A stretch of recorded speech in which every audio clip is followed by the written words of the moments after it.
Warning: why your world suddenly feels like a set, the extraction kit.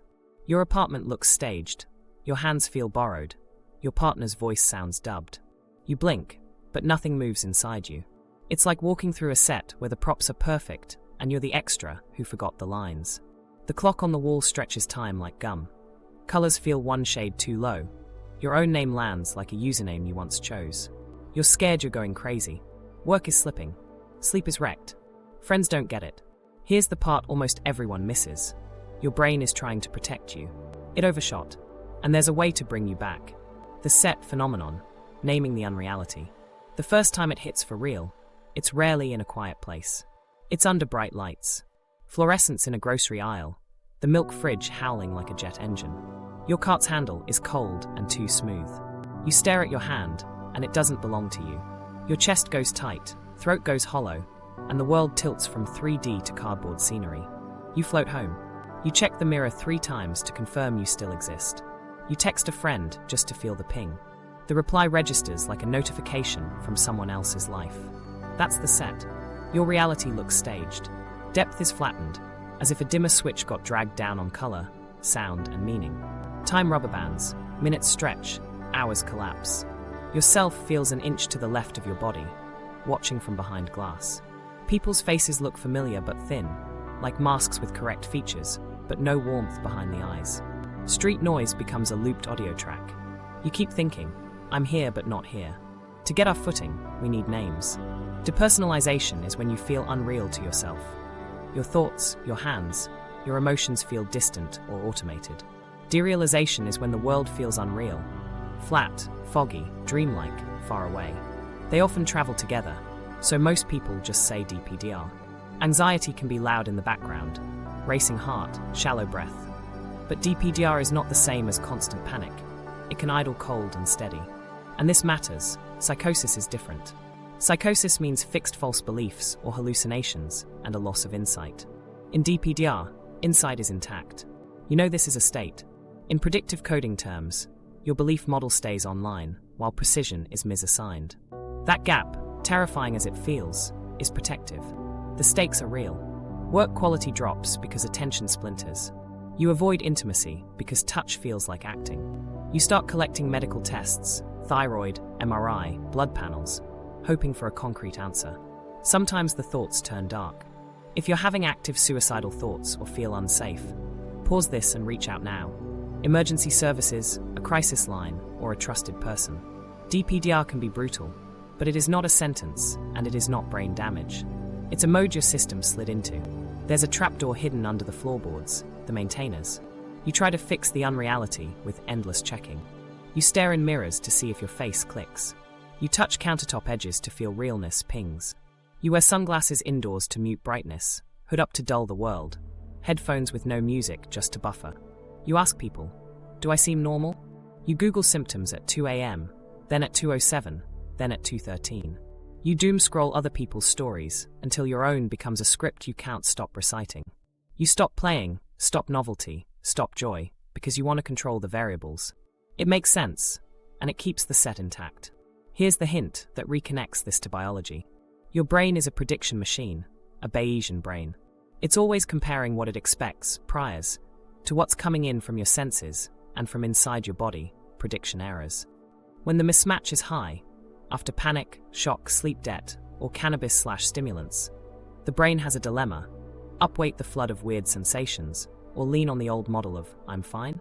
When the system can't reconcile the mismatch, it often protects you by turning the precision down on sensations and emotions, like lowering the render quality in a video game to stop lag.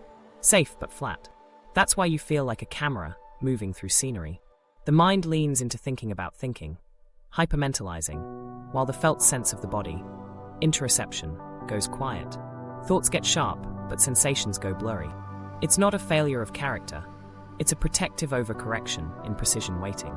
And when you mislabel it, this is insanity, this is permanent, you glue catastrophic meaning to a state that actually needs less threat precision, not more. Micro-stories show how sticky the loop becomes.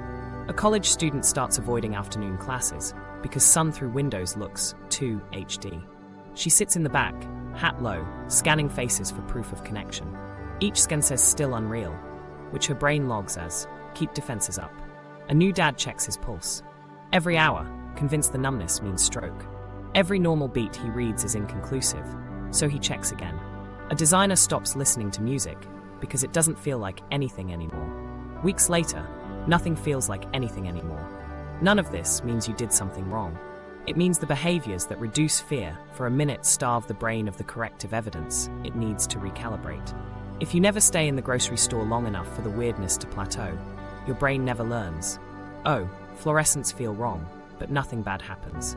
If you always ask for reassurance, your brain never updates. I can navigate this state without a co-pilot. If you avoid joy because it doesn't land, your dopamine and salience networks have nothing to tag as meaningful, so the world stays grey. There's another quiet layer: language. Words like brain dead, ego death, not human spike arousal. They set priors, expectations, that bias what you notice. If you call the state, I'm broken, your system hunts for brokenness. If you call it the dimmer, your system has permission to expect light again. Boring, accurate language helps. So we'll name this without drama. Your renderer dropped to low to save energy under stress. Insight stayed online. Safety behaviors and catastrophic stories are maintaining the flatness. You don't need to force reality to snap back in one moment. You need to unwind the loop, step by step, and feed your brain the right kind of evidence. To understand how the picture got flat, and how to bring depth back, we need to look at how the brain actually builds a world, and what happens when the renderer glitches under load. Predictive Brain 101, when the renderer glitches. To understand why the picture got flat, start with a simple rule: the brain guesses. It isn't a camera that records, it's a prediction machine that renders. Every moment, it throws top-down expectations, priors, at the flood of bottom-up signals, prediction errors, from your eyes, ears, skin, gut, and heart. What you experience as the world is the brain's best guess that explains both. A Bayesian compromise that minimizes surprise. When the incoming data matches the prior, experience feels smooth, embodied, and obvious. Coffee smells like coffee, your heartbeat feels like yours, your partner's voice lands as safe. But when the mismatch spikes, what neuroscientists call prediction error, the brain has to resolve it. It can update the model, trust the data, or change how much confidence, precision, it assigns to each stream of information. That precision setting, miscalibrated confidence, is where DPDR lives. Think of precision as volume knobs across the system. High precision on body cues, your interoception is vivid. You feel breath, pulse, hunger, warmth. High precision on threat thoughts, you're locked on worries and what-ifs. The brain keeps adjusting these knobs to reduce overall error. Under stress, panic, trauma reminders, sleep debt, cannabis hits, stimulant overuse, shaky SSRI starts or stops. The system gets noisy. Signals jitter. The cost of trusting raw sensation goes up. So the brain does something protective. It turns down precision on both interoception and exteroception, the body and the world, and turns up precision on abstract modeling. Emotions dim, textures flatten, time loses grain, and thinking about thinking takes the lead. That's the observer mode. You feel like a camera on a dolly, tracking through scenery, narrating your own movements. It's not a moral failure. It's a cost-saving, precision reallocation measure to stop the machine from overheating. Inside that shift sits the insula and the anterior cingulate cortex, hubs that integrate internal bodily cues with salience, attention, and meaning.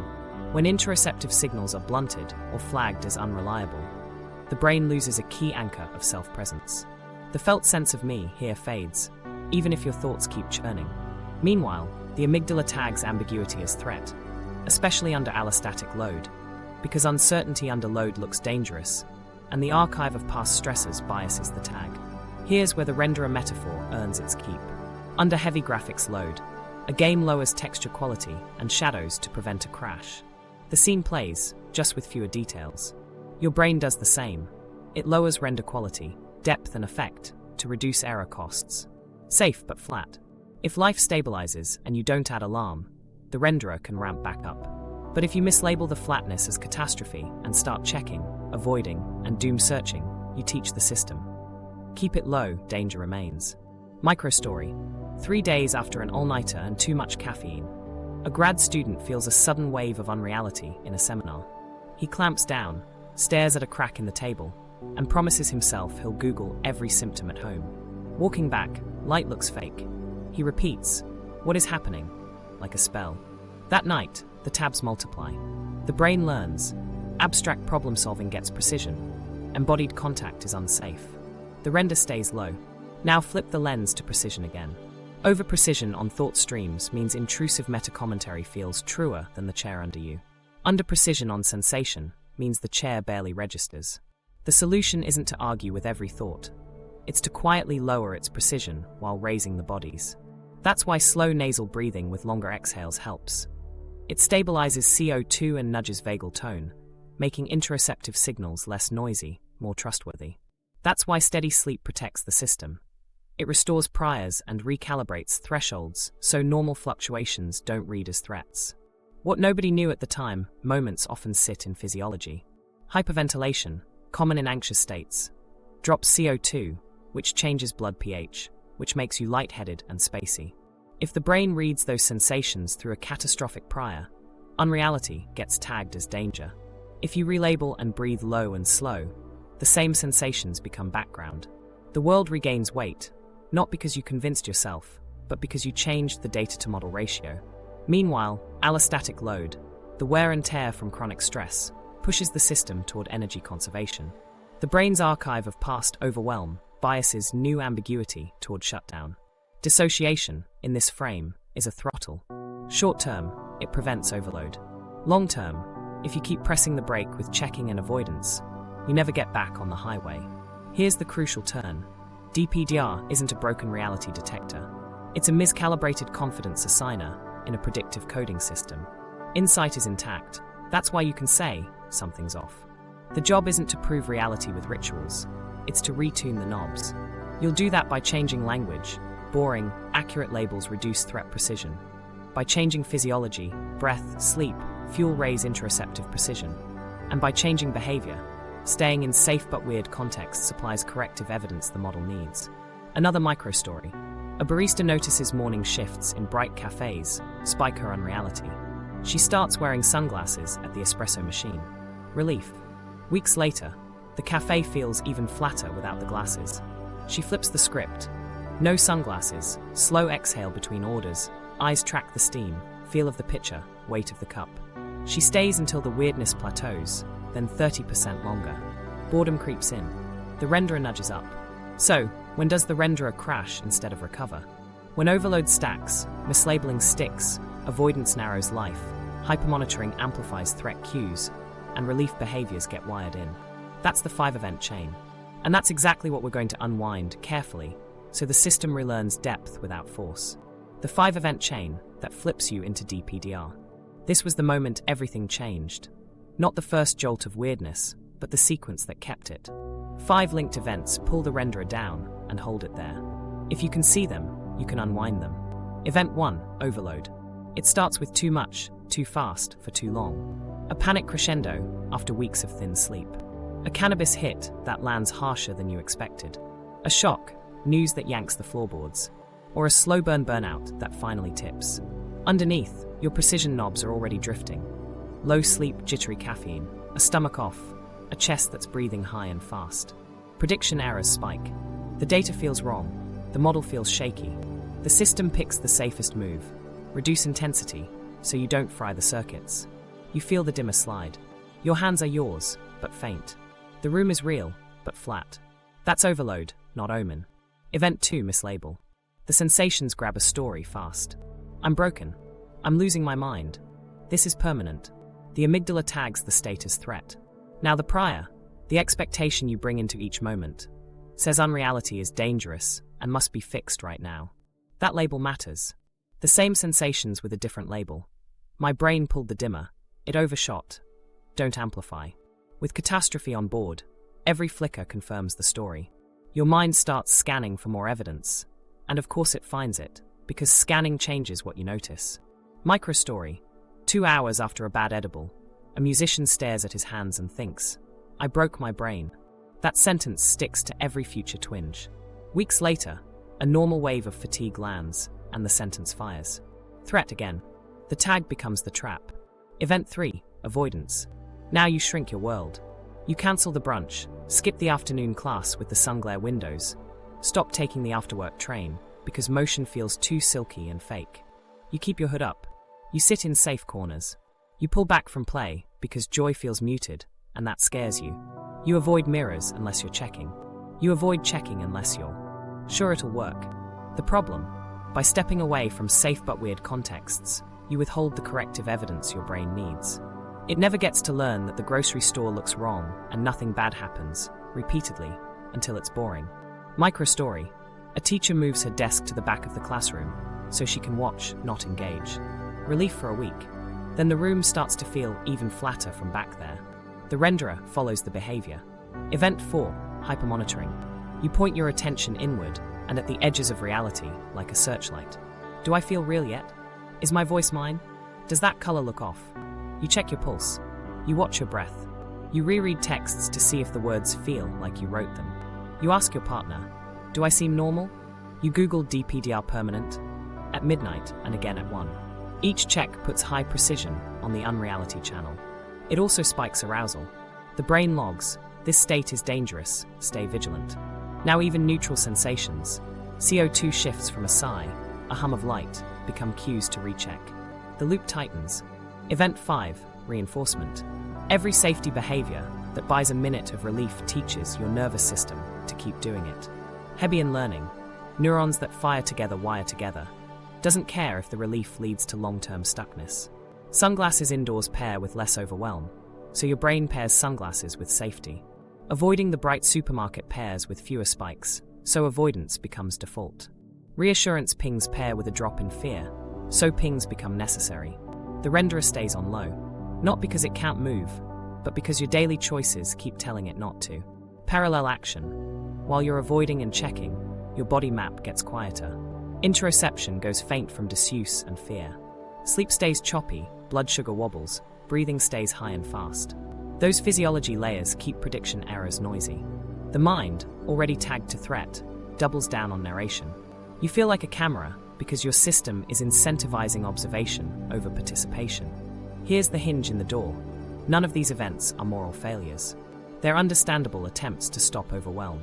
The cost is that they prevent the recalibration you want. The fix isn't a single heroic snapback. It's a careful reversal of the chain. We'll unwind overload by lowering allostatic load, breath, sleep, fuel, so the signal stabilizes. We'll relabel the sensations in plain, boring, predictive coding language to drop the threat tag. We'll reverse avoidance with graded reentry, safe, repeatable, values-tethered exposures that run long enough for fear to plateau and boredom to take its place. We'll turn off hypermonitoring by setting anti-reassurance rules and shifting precision towards sensation, not thought. And we'll break reinforcement by replacing safety behaviors with anchors that don't keep the dimmer down. Before we do that, hold one more microstory. A college runner stops training because the track feels like a video game. Weeks later, her body feels like an avatar even at home. She returns with a coach, slow laps, eyes open to breath and foot strike, phone off, no, am I real yet? Scans, staying through the plateau plus 30%. By week 3, the track is still the track. The renderer nudges up because the brain finally has evidence it can trust. Now the question becomes, how do we unwind the loop without making it tighter? We start by putting up the medical and clinical guardrails so you can work the plan without fear of missing something important. Then we move stepwise through the extraction.